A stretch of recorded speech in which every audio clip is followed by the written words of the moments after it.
Hi, I'm Ryan Scanlon, and this is how to do an Indian pickup.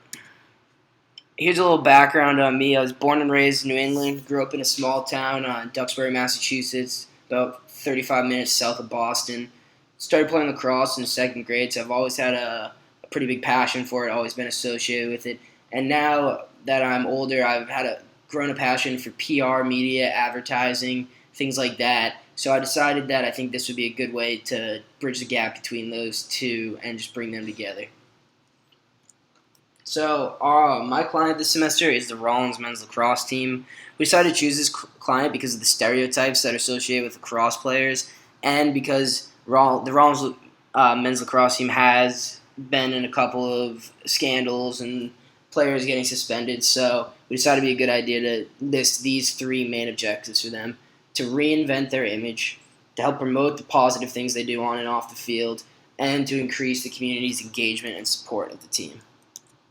So here's a quick background of the Indian pickup. The sport of lacrosse was founded in the 1800s by Indians, and they would usually do this just as a little showboating method after they'd score a goal or something, just try and make them look a little cocky, look a little better.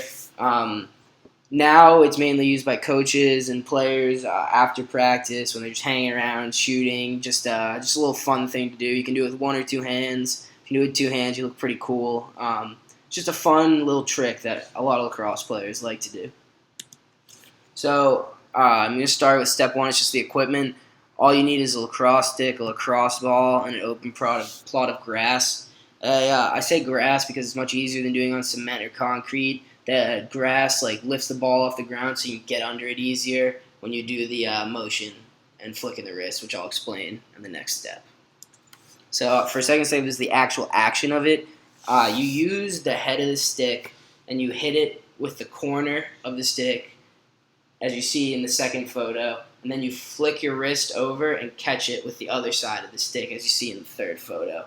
Now, you need to do it very quickly, and I would advise before you did it, just practice hitting the ball with that one side of the stick, just to get that motion down of how hard you're going to whack it. And right as soon as you hit it, when you go to try it, you flick your wrists over and catch it on the other side.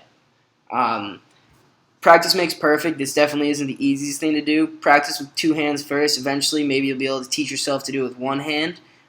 Good luck, and go Tars.